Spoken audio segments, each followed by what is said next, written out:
प्रयागराज पहुंचे सूर्य प्रताप शाही ने किसानों को लेकर बड़ा बयान दिया है। जहां 5 दिवसीय विराट किसान मेले के शुभारंभ के अवसर पर वो प्रयागराज में पहुंचे थे और कृषि मंत्री सूर्य प्रताप शाही ने क्या कुछ कहा वो सुनिए। जो पिछले 10 साल में किसानों के लिए किया और किसान उनके एजेंडे पर सबसे नंबर 1 पर रहा और उन्होंने लक्षित करके किसान की आमदनी को बढ़ाए जाने के लिए जो कदम उठाए वह अपने में अद्वितीय कदम हैं।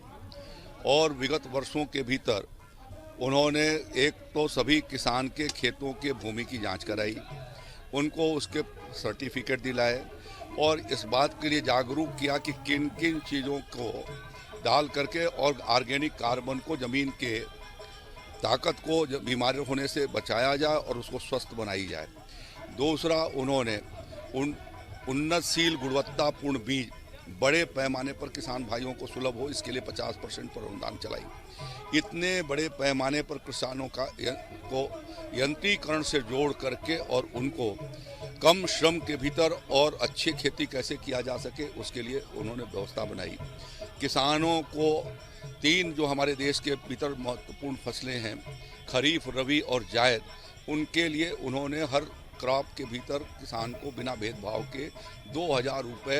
हर 4 महीने पर देना, साल भर में 6000 रुपया देना, पीएम किसान सम्मान निधि के माध्यम से इसकी व्यवस्था कराई। 2014 से डीएपी और यूरिया की कीमतें किसान के ऊपर नहीं बढ़ने दी, भले ही भारत सरकार को उसके लिए 2.5 लाख करोड़ रुपए सब्सिडी हर साल देनी पड़ती है, लेकिन उसका उन्होंने निर्वहन किया। और डॉक्टर स्वामीनाथन साहब को भारत रत्न से सम्मानित करके और चौधरी चरण सिंह जी को भारत रत्न से सम्मानित करके जो किसानों को सम्मान किया, किसी सरकार ने वो सम्मान नहीं दिया। डॉक्टर स्वामीनाथन साहब की कमेटी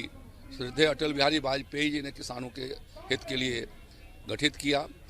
यूपीए सरकार में, मनमोहन सिंह सरकार में उसकी रिपोर्ट आ गई 2007-8 के करीब में